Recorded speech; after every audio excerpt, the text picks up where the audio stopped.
everyone. Welcome to the Outback Packers Podcast, the podcast where two mates from all the way across the globe have a yarn talking Packers football and the green and gold. I'm Nick Gregory, as always, joined by my co-host, Iowa Joe. Today, welcoming on the illustrious host of the Underage Packers Podcast, Joey Van Zummeren. Today, we're going with Joey. There's no Big B, no Brandon on today, but I've been really keen to finally meet Joey. We're kind of, the youngest podcasters on the scene here, kind of the young blood, the eventual successors to Andy Herman and Jacob Westendorf and Peter Bukowski, obviously. But no, in all seriousness, it's really lovely to have you on. It's nice to finally meet you. I missed you on our live stream. Yeah, how you doing, Joey?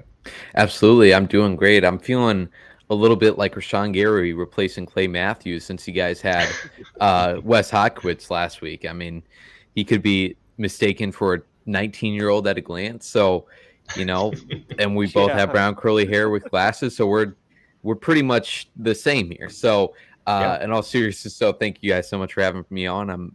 This is definitely the latest I've ever done a podcast, but it should be a good time.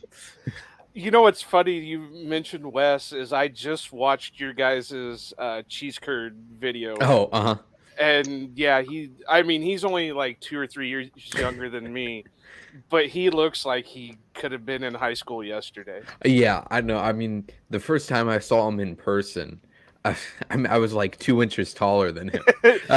I know. I like dwarfed over him when I was when I caught him at Lambeau. Yeah. Yeah. So, well, one day that'll be me, guys. I'll definitely see him. I'll also get a tower over him, hopefully. Probably. I mean, I love Wes, but Wes is not a big guy at all. No. Yeah. Well, yeah. Every week we kind of like to just do a bit of a glance around the league and kind of see what's happening. You guys obviously done the cheese curd ranking. I just want to talk a little bit about you guys obviously done the co-op with Hey We Like Your Pod, Matt Pickett and Dawn DeQuisto. The content creator rankings, it's really cool for these guys to get recognition around the kind of the landscape. I see Tom Rossi came in at number 1. I mean, how do you feel having been able to get in contact with all these guys now? Yeah, it's amazing because 3 years ago, when me and Big B started this podcast, all 10 of those people on the list and many others were people that we just dreamed of like getting a Twitter like from. Like I remember, the aforementioned Wes Hodkiewicz. We had a Twitter conversation with him, not even like in private messages or anything, but we just like replied to one of his tweets and he replied back to us, and that was like, oh my God moment. So now to like have met all those people, film stuff with them is awesome. And all 10 of those people on that list and all of the other people that didn't make that list are all great Packers content creators. And I'm so glad that we have so many excellent creative people making content about the Packers. I got 2 things. Okay. One, you got to update your cheese curd list. I don't know if you saw me message you on. I did, yeah. Cheesesteak Rebellion. Okay. It's amazing. It's a Star Wars themed bar / cheesesteak restaurant, and they make authentic Philadelphia cheesesteaks, and their cheese curds are amazing. Interesting. They're the best I've ever had up there, and I've been going to Green Bay or to Wisconsin since I was itty bitty. Is it in the downtown area of Green Bay? It's not actually that far off from Lambeau. Okay. I think it's maybe a couple miles off of Lambeau. It's on the other side of the tracks. So you would head down. I know this is really interesting for the people listening right now, but not Oneida, but the other one that runs. What is it? And then you run by like a quick trip and all that, and then you cross the tracks, and it's off in that area somewhere. Yeah. Okay. Yeah. People who are actually from there are like, why can't you just name the roads? It's like, it's but they were amazing. I obviously being a Star Wars fan, I was going to hit the place anyway, but it was great food. Hopefully, maybe one of these days they can like be our official sponsor. Yeah. That was amazing.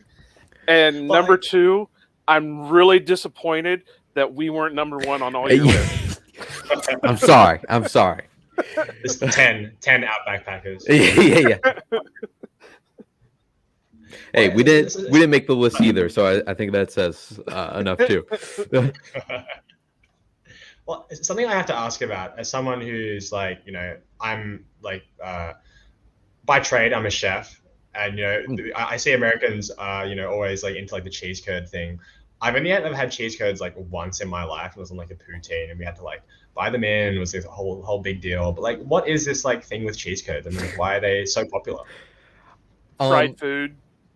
Yeah, I'll be honest with you. Like, I think part of it, especially for these kind of like out of towners like me who are also Packers fans, it's like embracing that Wisconsin Green Bay culture that we're not a part of.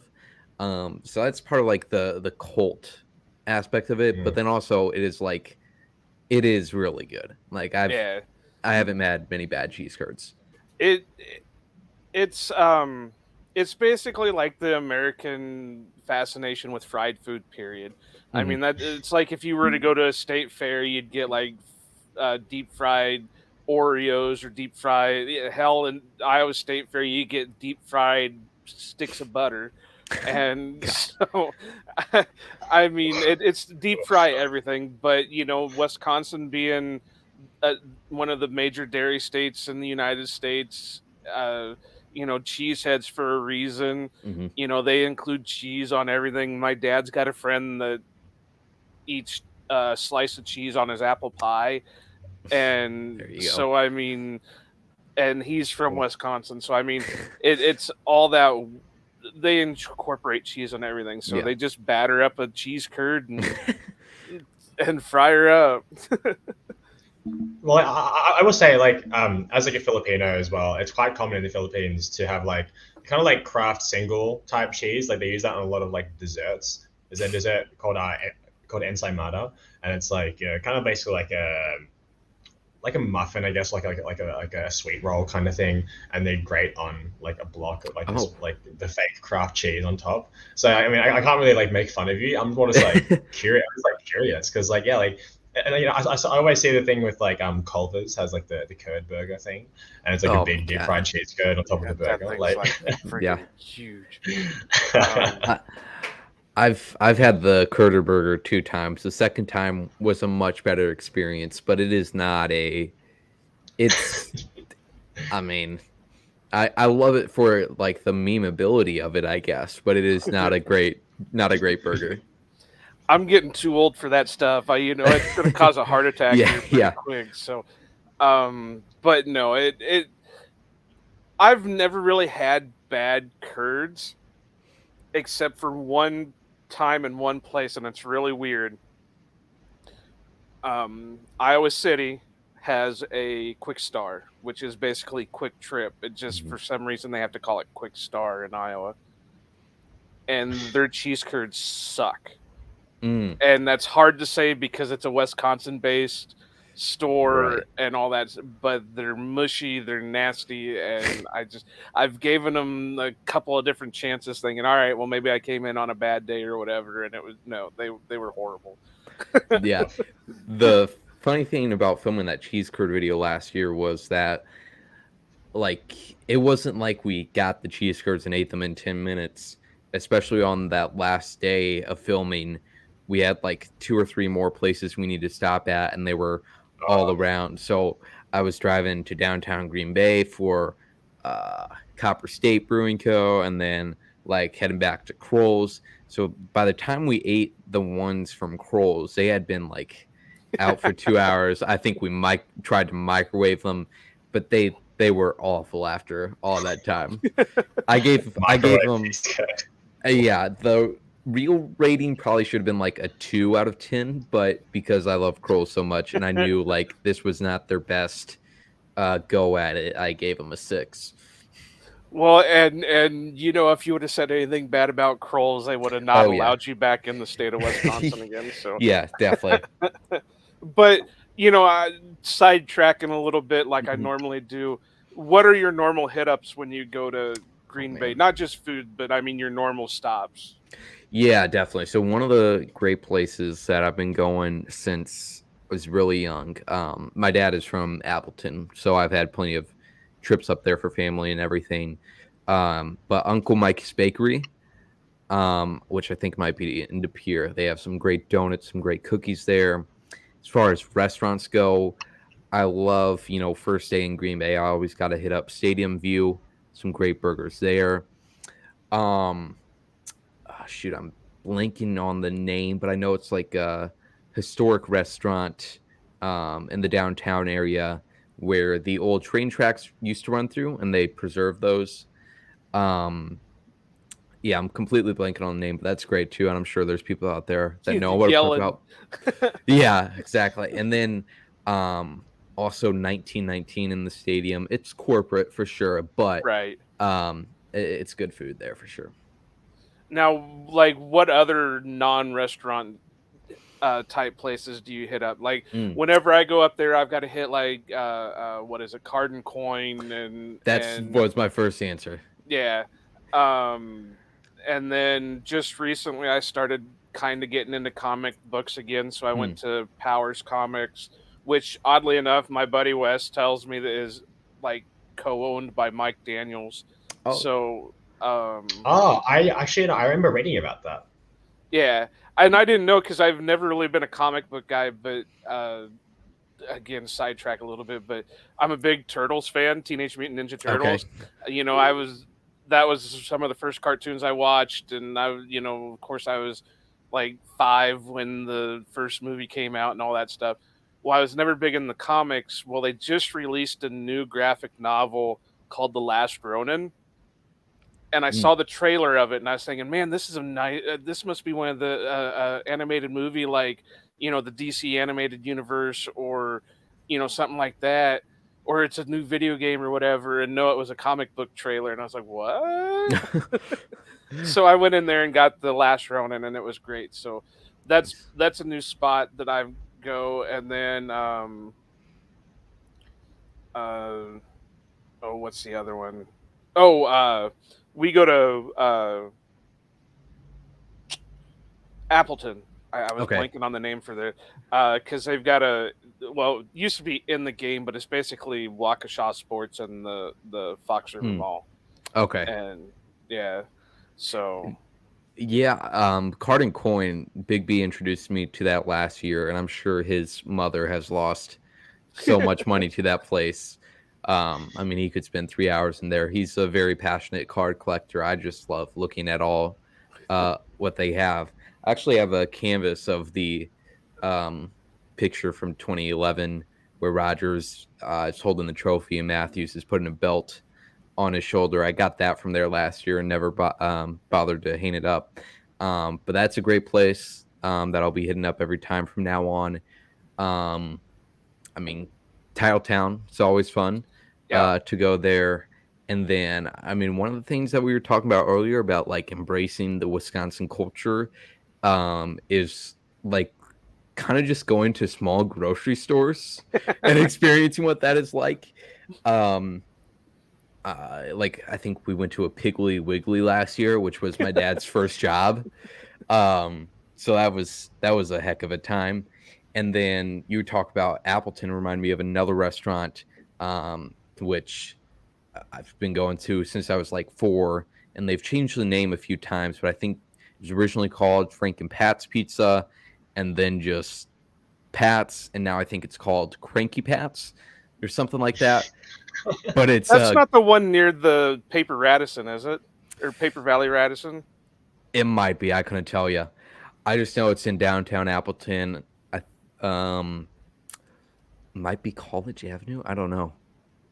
But every time we go to Green Bay in the Appleton area, my dad's memory is unbelievable. Like we crossed the bridge last year, and he said something like, I remember always seeing Jim from high school running on this bridge. And we were like, what? the hell are you on about? What is going on right now? He'll point to a house and be like, oh, that's where Grandma Flo lived. It's an insane memory trip for him. Well, us older folk have to have those memory trips every once in a while, No, I think I know what pizza place you're talking about. Do they make it in like a big oven and they sometimes sell it by the slice, or you walk up and you can say, well, I want this, and they give you a slice of that one? Yeah, I think you're right. They okay, yeah, I think that's just up from the well, I don't know what it's called. It used to be the Radisson, the Paper Valley Radisson, where they used to have Clubhouse Live. Okay. And that's where a lot of the visiting teams will stay during the season. Gotcha. So, and I've ate at the pizza place, and it was pretty good. Yeah. Yeah. It was pretty good. Definitely. One of my favorite childhood moments there was they brought out this pizza that was just a really thick crust, and my whole family is there, and I say something like, that's as fat as BJ, as in BJ Raji, which was kind of mean to BJ, but my mom thought I said, like, that's a big ass pizza, and it was just mortified. But that's all my stories about Frank and Pat's pizza. Well, Nick, are you ready to make the trip over yet? I'm just wondering what the hell happened to Frank. I mean, must have been pretty. Yeah, exactly. I know. I don't know if I think, like, instead of a usual like mom and pop shop, I think they might have been brother and sister. So, like, maybe not a divorce, but maybe some sibling trauma that can get. Hey, family split all the time, man. Yeah. My last question is, well, I guess it kind of answers it because you said your dad's from the Appleton area. Mm-hmm. So is that, because I know you mentioned that you're near St. Louis, is that how you got to be a Packer fan? Because it's surprising that being around St. Louis, you weren't more of a Rams fan than a Packer fan. Yeah, definitely. So my dad grew up in Appleton and the whole Wisconsin area, lived in Milwaukee for a period of time until he was about 25, 30.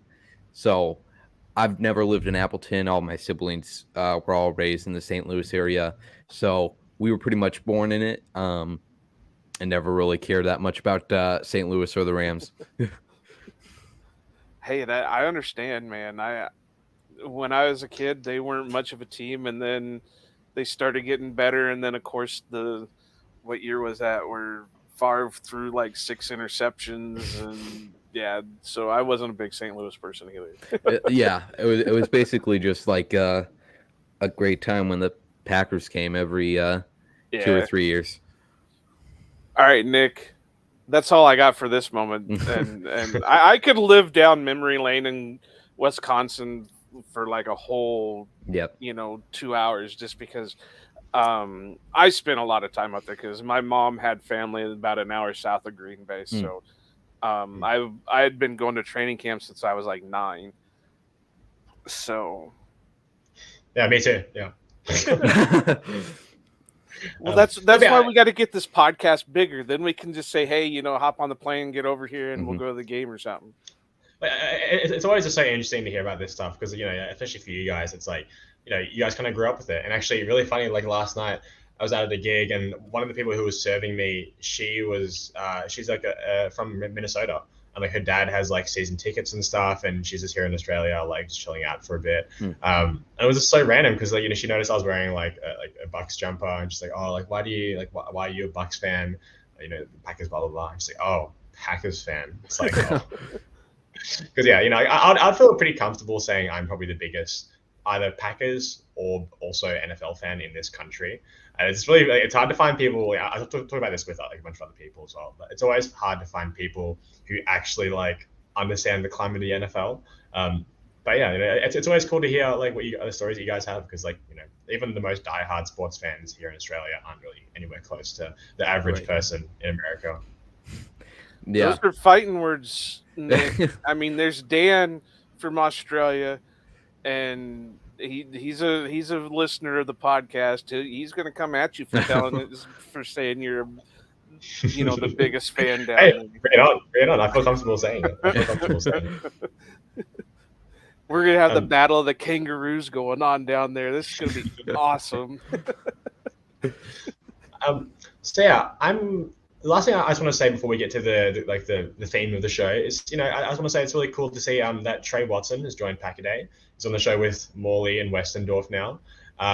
Yeah, as someone who's like such an avid Christian Watson fan, it's really interesting to get the perspective of someone who's his brother, obviously, and like grew up in the family. And that interview with him was so interesting, just hearing about all the stuff they went through as kids. I think it's such a unique perspective to get, and I really appreciate having him on there. And even aside from the fact that he's Christian's brother, on his own, he's a fantastic person. He loves to talk with people in general, have conversations, have debates, and he just seems like a really awesome guy. So I'm definitely happy to be hearing more from him on Packaday. And now he's also still playing, isn't he? Right, for the St. Louis Battlehawks. I was just about to mention. Yes. He's a great player for them too.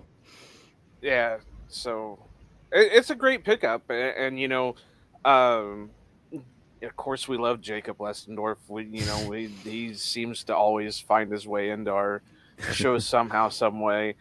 But it's great that they got that going on, and unfortunately I didn't get to listen to the interview yet, so I don't know really what was said and all that.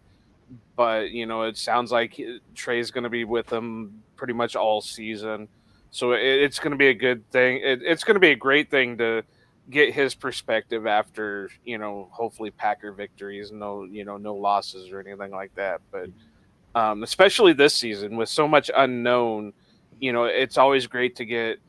I mean, we can sit here and talk game after game after game, but none of us have really set foot on a field like that to play that game.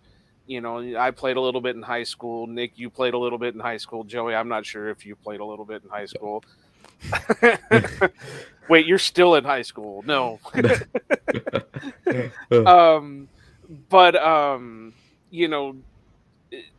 He's still playing at a professional level. So it's going to, having that kind of look upon things is going to be a great thing to have for this coming season. And I know they've been trying to replace Jamal Williams for the longest time, and they haven't had very much luck at it. Yeah. Look, I just it seems like it's going to turn out much better for the Packers wide receiver having his family kind of involved in the fandom than it did for Equanimous St. Brown. That did not go too well for him, for those people that are aware with that lore, having family involved. Hey, since you brought it up, I am really surprised there was not a lot more from his dad on that. Because all the stories that I heard when EQ was drafted, it's like, oh my God, we've got another LeVar Ball on our friggin' hand. And no, he really, he was involved, but you really didn't have that level of involvement in it. So that could be a whole nother podcast too. EQ's a great kid, but I'm really glad he's not with us anymore. That we don't have to deal with it. Yeah. Well, guys, I'm happy to get into the meat of this episode now if you want to. Absolutely. Let's go. Cool. So I just wanted to take this episode to kind of just have a think about what's going to happen this season with the Packers and kind of their road to the playoffs. I mean, this is a team that is not necessarily expected to get to the playoffs or make a big splash in the playoffs. But, I think some of us around here are like quite optimistic. The young blood is always very exciting. I just want to get an idea of what's going on in the NFC, kind of our contemporaries, people who are, who will be fighting through to get to the playoffs and, eventually, the second and third round of the playoffs. I just want to go and get your guys' opinions on what you expect from this team and where you think they could go. Yeah, I think obviously it depends on Jordan Love and how he plays. But outside of that, this defense has got to step up. And with Jordan, I think he has to basically just not lose this team games. If he plays average to above average, doesn't turn the ball over, I could very easily see this team kind of slipping into 8-9 wins. And especially with NFC North this year, I know there's a lot of hype about the Lions, and I'm sure they'll be good. But outside of that, the three teams at the bottom, I mean, I wouldn't even lump the Bears in as the same category with us and the Vikings. between us and Minnesota, I think it's pretty much even fight for that second spot in the division. Hey, who knows? Maybe the three at the top could all be in contention for that winning the division. But either way, I think this Packers team has potential to make the playoffs here. And see, I'm going to disagree with you a little bit. And I know this is going to be surprising to hear, but I think Detroit's even got a better chance of fighting the Packers for the top of the division than Minnesota does, because the way I've seen the way Minnesota's been building this offseason, they're kind of in a soft reboot. Right. And so they've got question marks. Now, obviously, they've got a little bit more of an established quarterback than the Packers do right now. And, they've got an established wide receiver. We all hope that, our guys will take the next step. But, they're still young. The most veteran player on the team is, Bo Melton. And that's not even, that much. And, Christian and Romeo and Samari, only have one season under their belt. So they've got an established quarterback. They've got an established wide receiver. But the rest of it is a big question mark. Yeah. And, they've traded off guys. They've released guys. They're having cap issues. So, but I keep going with Detroit. We all laugh at what they did with their first pick, taking Jahmyr Gibb out of Alabama. They took a running back in the first round. Whatever. But look at what they did the rest of the draft. I mean, they did pretty good, and everybody kind of knocks Dan Campbell and everything, but they still got a hell of an offensive coordinator right there. Mm-hmm. And as long as Dan Campbell realizes who he has setting that offensive coordinator, that offense is going to thrive. I mean, look what they did with Jared Goff just last year. Yeah. Now, the defense is going to really need to step up for them, and they've been plugging and playing guys over there. I can't list them off the top of my head. Like I told these guys, I've been up since like 6 a.m., so my mind is like mush at the moment. But I know they've really been building their team up. They're not the same lovable losers that we've dealt with for many years. They're really starting to take those next big leaps. Now, are they Super Bowl contenders? No, probably not. But in a weak NFC North, they have a chance to actually, maybe even overcome the Packers, overcome the Vikings. We all know unless a miracle happens, everybody's going to pretty much overcome the Bears. So I'm not too worried about them at the moment. But unless for some reason the Monstars show up and give Justin Fields, 3 Hall of Fame quarterback abilities, whatever, just overnight, I don't see him progressing too much. And I still think he's a glorified running back playing the quarterback position. So, but they've got nice pieces on their team. If they actually had a quarterback and whatever, they could be dangerous. But right now, I'm seeing it as a two-way race with the Packers and the Lions. And I think I'm just saying the Packers out of, favoritism, bias. But I think it is going to be a three-way battle, but I think the top 2 positions are going to come down to Green Bay and Detroit. No, yeah, that's very fair. Yeah, I do think that, in my opinion, I think Detroit probably wins the division. My thing with Detroit is that it just feels like this is kind of their year. I kind of fully expect Ben Johnson to be in a head coaching role this time next year, and in my opinion, Ben Johnson is kind of really more behind the success of that team than Dan Campbell is. And so, I think it'll be very interesting to see how they go this year. But going into the next year and the year after, there's some pretty big shoes to be filling with Ben Johnson, who is really the top 3 offensive coordinator in the league at the moment. Well, I got to give Dan Campbell credit that he's at least a leader of a quarterback, or a quarterback of a coach. Yeah. He may not be the greatest schemer. He may not. but he can get his players to buy into him because he's that ride or die type of coach. Sure. It's not like you said, if the offensive coordinator goes off for a head coaching gig, they might be screwed if they can't replace him. But right now, they've got him leading the offense. They've got Dan Campbell being the ride or die. It's kind of like what I thought Matt LaFleur was when he first started in Green Bay. He was, all the hot takes we were getting, wake up and your piss is hot or whatever the hell that was. Or, all gas, no fucking brakes, that kind of shit. It kind of went away with LaFleur. I'm hoping it comes back now that there was a major change going on and some drama is actually out of the building now. But, Dan Campbell has been the same thing throughout. He's cried at press conferences, but that's the type of guy he is. He's emotional, he's invested, and that's the type of guy you want. Now, I mean, nowadays he's the type of guy you want, one that lives or dies with his players.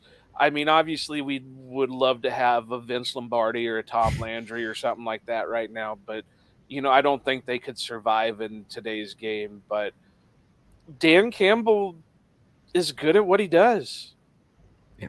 I'd hire him as as maybe not a head coach, but bring him in as a coordinator, and he can be your ride or die guy while you're the guru. Yeah, it will be interesting with the Lions over these next few years because, it was even a shock that Ben Johnson wasn't given a head coaching opportunity this offseason. And, it feels like while they are just on the rise now, it also feels like this year is almost the end of the window for them because they don't have a quarterback that they're developing. And Jared Goff is good. I mean, they probably got the best year of production out of him last year. What were you going to say, Joe? They just drafted Hendon Hooker this year. So that is right. Yeah.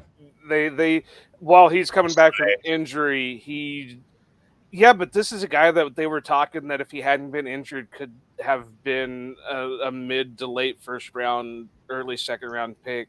And they picked, I can't even remember what was it. It was late second, early third, wasn't it? Yeah, I think you're right. So had he not been injured, I'm not saying I don't know. I don't say he was playing with the best receiving core in the college last year. Yeah, but if you may have the best receiving core, but if you can't get the ball to him, your best receiving core is not going to do jack shit for you. I mean, I hate to say it like that, but it's kind of the truth, if you can't get him the ball. The same argument you use for why Alabama quarterbacks aren't good, right? Yeah, but the difference is while they were decent in college, there's not been one yet that's come across in the NFL that's been, Tua is the closest thing, but he can't stay healthy. Look how many have come out of Alabama that have had quote unquote success down there. And I don't know how you don't have success down there when you've got Nick Saban, buying his teams all over, whatever. But then you got a guy who comes out of nowhere in Tennessee who hasn't had, a top tier talent at quarterback since Peyton Manning. And, you every once in a while you get those guys, who would have thought Josh Allen coming out of Wyoming, Teddy Bridgewater out of Louisville, even though Bridgewater is still I kind of lump around Tua where they've had success, but they're not top caliber guys. But you know what I mean? They come out of these small schools every so often. And but they brought Hendon Hooker into a good position. I think Goff's got 1 or 2 years left on his contract. Hooker's coming off of an injury, so he's going to redshirt basically this year, and he can learn the system. Now, what's going to hurt is if they don't retain Ben Johnson next year, then he's got to learn a whole new system that next year, but he's still got time, so they've got a quarterback they can develop there.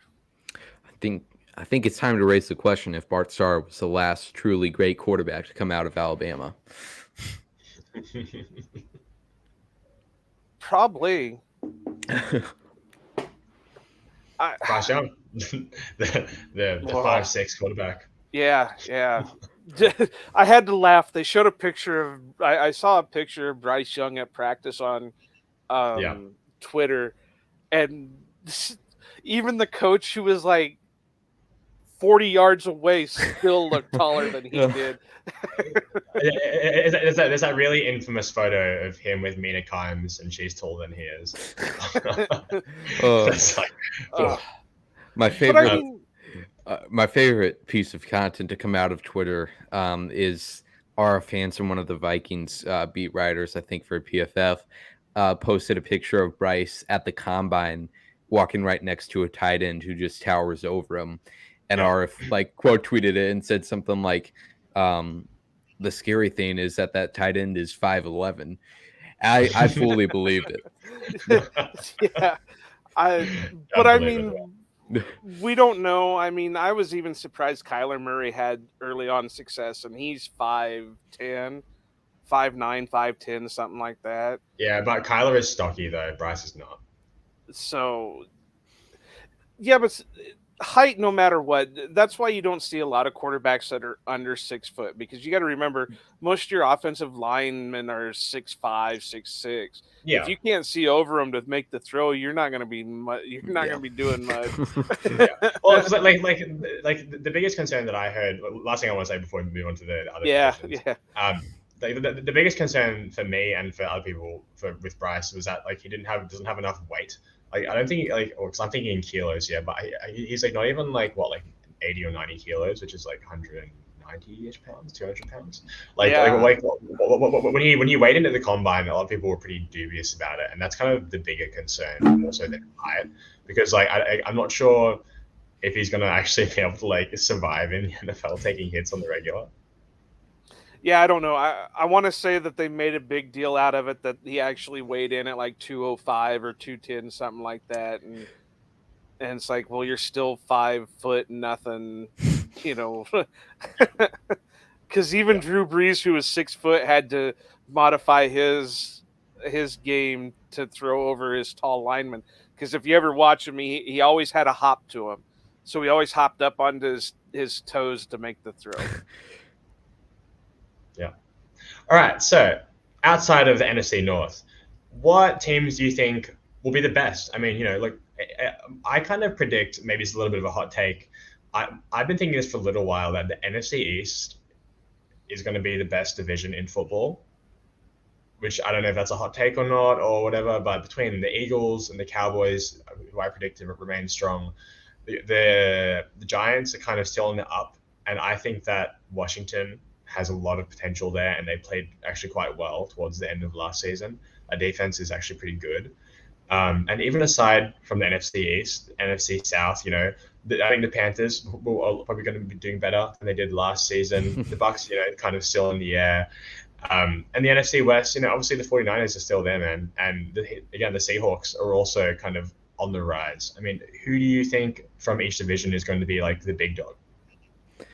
I mean, with the NFC in general, it's hard to see any multitude of contenders like there are in the AFC. Like, I really see the Eagles being in a tier of their own at this point. 49ers closely following, like you mentioned. And then there's just kind of a bunch of question marks on what those teams are going to look like this season. I think Cowboys and Giants are two teams that you mentioned that fit in that question mark category. Quite a few others too. I think you could lump the Lions and Packers in there as well. When I was up in Green Bay for OTAs, a guy asked me who I thought would, a hot take, who was going to be in the Super Bowl this season. And I really picked, the AFC pretty quick. I'm still a Buffalo believer. I think they've got a pretty damn good team. But I struggled, and I still struggle trying to come up with an NFC team. Yeah. Because it's wide open. I mean, you've got your guys. You got the Eagles, who I reluctantly finally settled on was Philadelphia, because it's like, my God, think of all the other teams that aren't would have really not looking good type off seasons. And I mean, the Buccaneers downgraded from Tom Brady to Baker Mayfield. Carolina better hope Matt Corral can step up and fill in for Bryce Young when he gets knocked out. Or who else is down there? I think they signed the Red Rifle, Andy Dalton.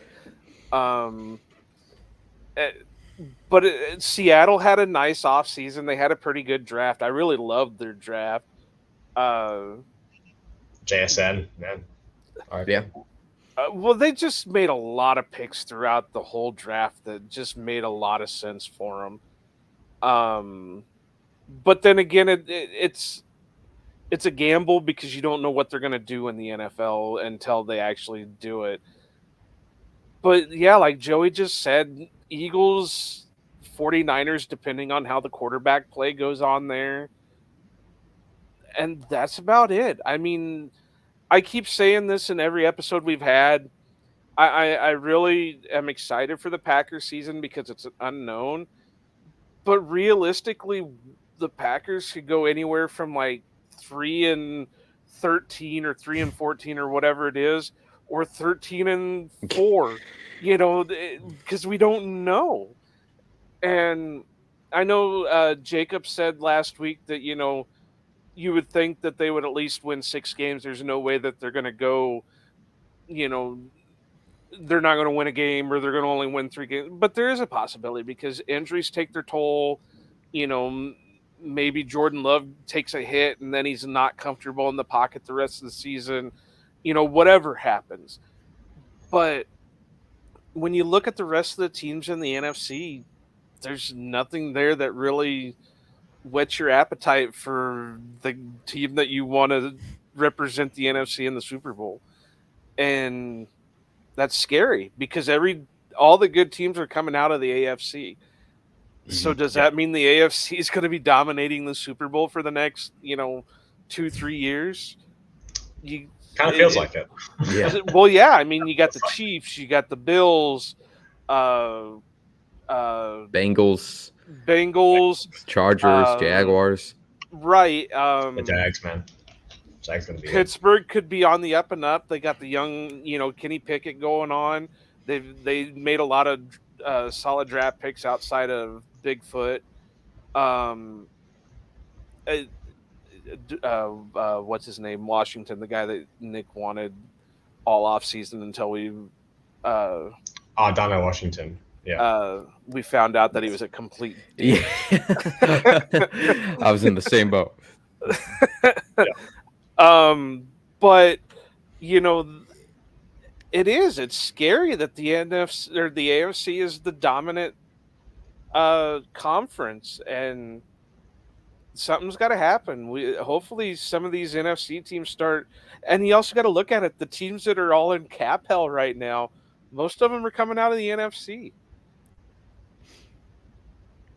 It really, like as you said, it feels like the NFC is attempting to meet the AFC standards, and obviously the Eagles quite good, 49ers quite good, and there are good teams in the NFC. I don't think anyone's questioning that, but yeah, the AFC is in control, and when you look at the top tier of the AFC, I mean these are teams that are all contending for the best team in the league, and it really felt like kind of some of those years with Brady. The real Super Bowl was kind of happening in the AFC Championship, and it's kind of like even when Peyton was on the Colts, right? It's that same kind of feeling where the person in the team from the NFC is like, sure, they're good, but really, how good are they compared to the AFC? And between the Chiefs, the Bengals, who I think are going to remain amazing, the Bills, who are kind of in their last year or two of this window. And like you said, like the Jags, I believe the Jags are going to be really good coming up here. I mean, the Broncos still have the potential to be like pretty decent, and then even like the Titans still find their way to be good, right? I mean, like there's so many fantastic teams in the AFC that it's kind of hard to get too excited sometimes. And Mahomes is the big one, right? And I think that's kind of what life is going to look like for the next 10 to 15 years with him around. Well, we didn't even mention that the Titans just signed DeAndre Hopkins today for a 2-year contract. So, and granted, their quarterback situation isn't, grand, but, you got him and Burks and all those guys down there that, they've got a core going on. But it just came to mind. I think maybe a sleeper for the NFC could probably be New Orleans. Derek Carr and that, So, I mean, it's a long shot, but they could be a dark horse contender. But we're going to see what Derek can actually do now that he's out of the black hole of Las Vegas. He's got Jamal Williams in his backfield, so he's go. golden. That's all you need. Yeah, that's exactly. All you need. That's why I keep that picture still on the wall. And so something I want to talk about here as well is, who do we think is going to be kind of coming down from last season? Who do you guys think are kind of fakers in this conference? Someone that the kind of put secret pushovers. San Francisco. Really? That's controversial. Well, think about it. You've got Trey Lance and Sam Darnold and Brock Purdy at quarterback. I mean, they've got talent. There's no doubt about it. They're going to win a lot of games, but they could also lose a lot of games due to quarterback play. And, Trey Lance is coming back from injury. Brock Purdy's coming back from a pretty serious injury. Sam Darnold is, 2 seconds from walking the streets as a free agent. I mean, it goes back to what I said about the Bears. If you don't have that competent quarterback, it doesn't matter how many weapons you have. It's not going to do you any good. Yeah. And we don't know what Trey's going to do. Right now he's a glorified running back because that's all we know he can do is run the ball. We don't know how well he can sling it. Brock Purdy, we don't know how well he's going to throw the ball when he comes back because, that's a pretty serious injury that he went to. Now, he did it in an alternative surgery type way, so they're hoping he can be ready quicker. Yeah, but also he mentioned offhand that he wasn't sure if he was even going to play this season. Right. So, and if he would have had the normal surgery, he wouldn't have been playing this season at all because that's Tommy John. A Tommy John surgery for a pitcher in baseball is a season death sentence. I mean, you're done for a solid year. You're not even throwing the ball for almost a year. A quarterback's almost the same way, but they did it. They did that mesh cage or whatever around it, and that's supposed to, be a quicker heal or whatever. And like I said, then there's Sam Darnold, who has not had any success at any stop he's made. The fascination with Sam Darnold from Shanahan is really strange. So that's what I mean. Yeah, go ahead. I was going to ask Joey, who do you have? I mean, obvious answer as far as record goes is Minnesota, but I don't think they're even going to be, as far as on-field play, I don't think they're going to be that much worse of a team, but their record is just going to be completely flipped. And then that's entirely fair. Yeah, and then I would say Tampa, but they were terrible last year too, and somehow managed to win the division. It was a weak division to win. Yeah. Absolutely. And something I want to ask just to kind of finish up here, guys, is so, let's say the Packers are good, right? We're in the wild card and, Jordan Love is playing at, decent to average level. The defense is, the top 15, thereabouts. Which of these teams do you think that the Packers would actually have a chance against, one-on-one? Like being realistic and serious, if they played this just to an average level, like a 11 win, 10 win kind of level, which of these teams do you think the Packers could realistically unseat in a playoff game?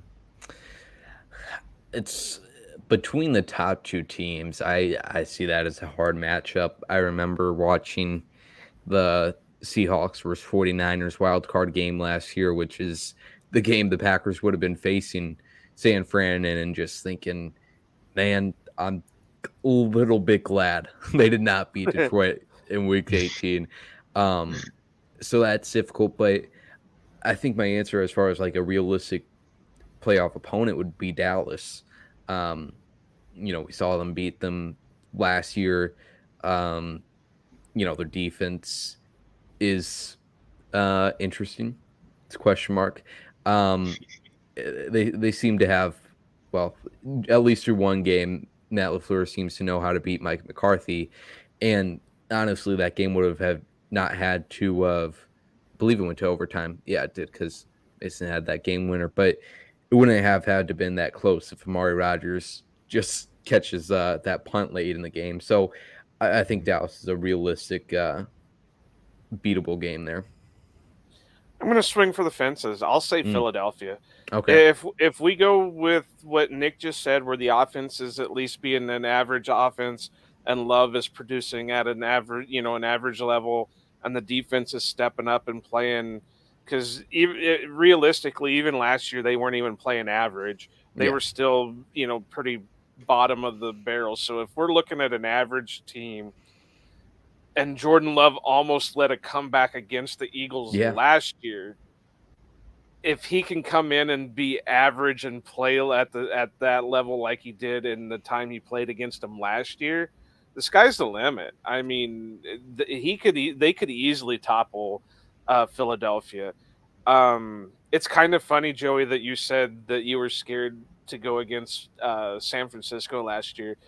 But then after you sit there and watch the game and they knock out both their quarterbacks, it's like, exactly. We would have walked all over them. Yeah. But no, I really think that if we go by Nick's parameters, where the offense is rolling at an average, a league average, and the defense is at least being in league average, they could theoretically win the NFC, period. Because like we were just talking about, there's nothing there. You have the Eagles, you have maybe the 49ers. Like I said, the dark horse would be either Seattle or New Orleans. But there's not much else. Yeah. So, yeah, I think the sky's the limit if they even play 50-50 ball throughout the whole year. Yeah, I mean, it's crazy you mentioned that Eagles game from last year that they let Jalen Hurts run for 200 plus yards, and they still only lose by 8 points? Yeah. It's crazy. And I'm sure the Eagles game plan changed throughout the game, but and the Packers never did. Yeah. One of the points that Ross Uglum made after that game, which I still find so poignant, is that even with all the rushing yards that we gave up, the Packers could have won that. If Rodgers played a little bit better and the offense was just a little bit better, they could have won that game, which is, again, one of the reasons why I don't actually believe in the whole Russian defense thing that much. Maybe not literally worse in the league over Brian Gutekunst's tenure bad, but I don't think it's it's that big of a priority compared to the passing defense. Because, they could have won. Yeah. Agree and disagree at the same time, because there were a few games that, like the Eagles game, had they held a little bit on the run game a little bit better than they did, that would even have been an even more of a winnable game, because you would at least win overtime had you stopped Jalen, just even a few yards, or 2019 versus Fran. Yeah, or the New England game. They were pretty much running all over the place, and they were down to the third string quarterback. So, I understand what you're saying, Nick, and I do agree to a point, but you still got to be able to stop a little bit of the run. No, exactly. Yeah. Because, the Packers by EPA have been the worst rushing defense team in the league for the past 5 years. That's yeah. My God. Cumulatively for those 5 years, their average has been the lowest. Which is pretty telling. I think if the Packers, if Jordan Love, which we talked about with those parameters, I think they're firmly in that second tier, and I think this really, I don't know, this team kind of gives me a little bit of like a 2019 vibe. I think that if Jordan Love kind of overperforms just a little bit, I think they'll almost comfortably make the first round of the playoffs.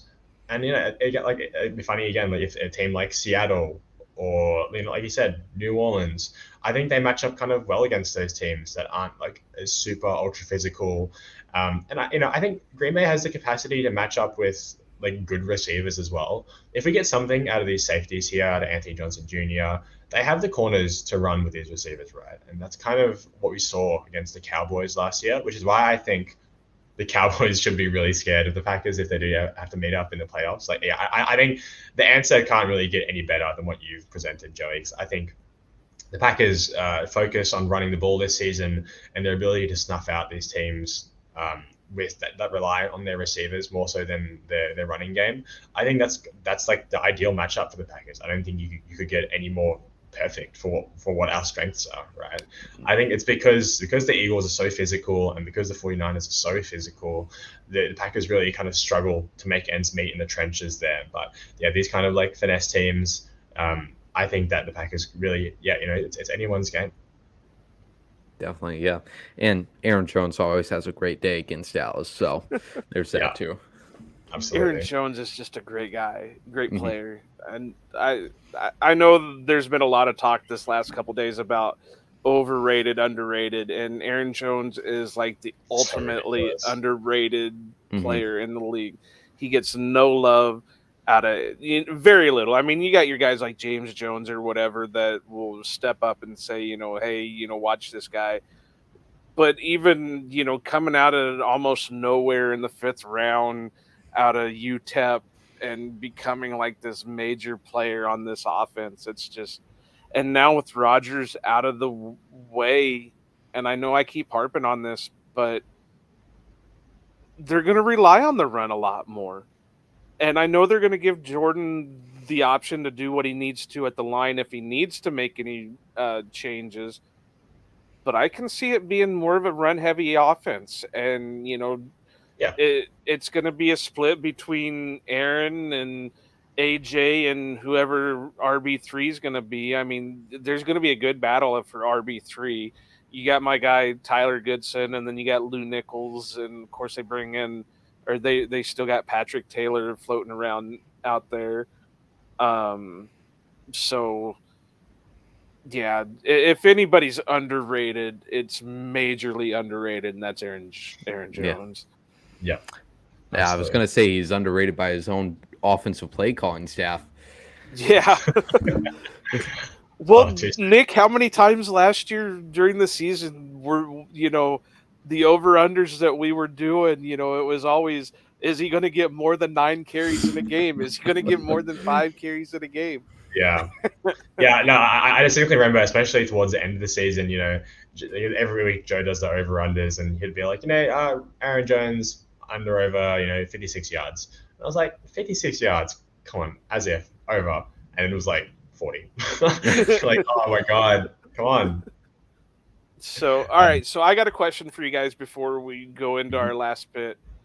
So kind of speaking, and this has been rolling in my mind. Somebody mentioned it on Twitter, and I think you said something too, Joey. And so it's been rolling in my mind. It's a 2-parter. One, how many wide receivers do the Packers keep this year? And who are they? Okay. Yeah, I did tweet something out earlier today, and I kind of was just looking back at how many wide receivers the Packers have kept since 2019.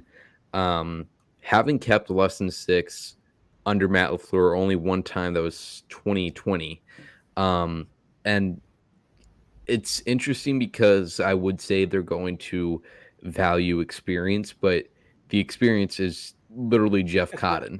Like that's it. So, I think you have the 3 draft picks from 2021 and then, or 2022 rather, and then from this year, Wicks and Reed I think are locks too. Grant Dubose is going to have to fight for his spot a little bit, but they could keep 6, they could keep 7. Gonna come down to who can contribute on special teams, and obviously who has the better preseason. But from all that we heard out of minicamp, it sounds like Jeff Heath or Jeff Cotton and Malik Heath really came out of nowhere, had some great practices, and obviously they have to build on top of that to make a good enough impression. But yeah, I could definitely, I think, to answer your question, I think 6 at that wide receiver position, and I'll say that Cotton skews out Grant DeBose over there, and they'll store Grant on the practice squad for his rookie year. What do you think, Nick? Yeah, well, I think, yeah, basically the same as Joey. I think my thoughts echo yours exactly. I think that like Graham DuBose is going to be that guy this year. Everyone's like, oh, you can't put him on the practice squad. He's going to get signed. Everyone wants to get Graham DuBose. They'll put him on the practice squad, and it'll be fine. Yep. I think he's exactly that kind of player, and I love Graham DuBose. But I just think the way that this coaching staff raves about Samori Toure, I have a tough time seeing him getting over him unless something unexpected happens. But between Grant DuBose and I loved Bo Melton in the draft process last year. I think he's going to stick around on the practice squad. But yeah, like as you said, Joey, I wouldn't change anything about my predictions. I think you kind of have to carry like at least 7, right? I mean, all the draft picks and from last year and Wicks, like you said, Reed this year. I mean, there's not going to be much room, and also because we're trying to beef up the tight end room as well. There's not going to be heaps of room to just have extra guys floating around doing nothing, and that's kind of the reason why Malik Taylor got into the active roster last year. It's because of the special teams ability. So yeah, I mean, I can't find a single thing to disagree about. Right. The only one that I would disagree with is I think it would probably, if they're going to not keep DuBose on the active, which I said that in the tweet when I responded to what you said earlier, Joey, that, he's not a lock because, even though he's an athletic type guy, he's still a very raw talent. Right. So he would probably be better suited to. This is when I wish that one of either the USFL or the XFL or whatever would become that minor league team or system for the NFL, because then you would say, all right, well, you and you are going to go down there and work on your stuff, and then if we have an injury or anything, we'll just call you back up. But if Nick remembers right, when we were doing the wide receivers pre-draft, I mentioned Malik Heath in it, where I said that he seemed like he had all the talent in the world, but he didn't give 100% on the field. That if he would give 100%, I think he would have been talked about like I was talking about Jonathan Mingo or, guys like that, where they would have been he would have been top of the heap. Now, I don't think he ran like the fastest 40 at the combine or whatever. And, like I said, his work ethic really made him drop in the process. But now he's showing up. He's got something to play for. So obviously, it's basically just shorts and whatever, and we won't know until he hits the pads. But I think he could realistically make the roster either as the 6th or 7th guy. I think they'll hold on to 6 because, kind of like Nick said, they're going to start valuing tight ends a little bit more. I think they were keeping so many wide receivers before because they didn't have that abundance of talent to stockpile at the tight end position. But now they got DeGuara, who's going to be the flex guy. They've, the fullback tight end combo, the 2 draft picks. And of course, God forbid they get rid of Tyler Davis for any reason. But, I think it's going to, because they're going to have to even out. There's no way they're going to be able to keep, 11 pass catchers and then keep 3 running backs on top of it. That you're starting to stockpile at places where you don't have the room. But if they keep 6, I could see Malik being the 6th guy. If they keep 7, Malik is definitely going to be that 7th guy. When you were talking about Malik, and I thought you were going to say his only downfall was he can't catch a cold. And I was like, wow, this is not the Jonah Hill from Moneyball pitch that I was expecting here. No, he really. Blake Heath is my guy. Bang the table. No, I loved Heath. I loved what he could bring when he actually brought it. But there were too many times that you would just see him jog his route, or you know, he'd cut his route short because the ball wasn't coming to him, or stuff like that. And it's like, well, you know, if you would have actually tried, you know, you would have been the second or third read. And so it's whatever, you know. Obviously, I'm not a professional scout and I'm not a coach by any means. So what the hell do I know? Yeah. All right, cool. Well, I'm ready to finish up here, guys. Joey, if you have anything that you want to plug, or, you know, obviously the show you just did, like we mentioned at the top of the show, yeah, go ahead. So let us know what you want to share. Yeah, absolutely. So, co-hosts on Underage Packers Podcast. Follow that Twitter and also me on Twitter. Nothing too great on there, but I'd appreciate it. And then, you know, like on Underage Packers Podcast, we're really getting into the swing of things. This week we'll have Green Bay reporter Cassidy Hill on to preview training camp, and then after that, we're pretty much into the swing of things. No breaks until the bye week. Joey, it was great having you on. I really appreciate it. I know we've been trying to schedule this for a little bit now, but you know, things happen and whatever, but I really appreciate you coming on and spending time, and hopefully you enjoy your time up in Green Bay, and we'll make sure we get Big B on here the next time so we can just do one big group thing. Yes, absolutely. I don't know if it's just being so tired, but it was awesome to be on here and kind of just relax and have a talk about football at 1 a.m. Well, that's how you usually have to do it, is just be tired when you talk. Yeah. It's a secret ingredient is exhaustion. Yeah. If you can't, you know, if you don't have alcohol around, you know, you gotta, I guess I wouldn't know, but I was going to say, we're not supplying. Yeah. Yeah, awesome. Well, guys, as always, you can find us on Twitter. Find Joey at JoeyVZ_. You can find the Underage Packers pod at Underage Packers. You can find Outback Packers at Outback_Packers. Myself at NicholasGRGR. And finally, Joe at Iowa_Joe86. Make sure you follow, rate, like, subscribe, all the good stuff wherever you're listening to this. And until next time, we'll see you later.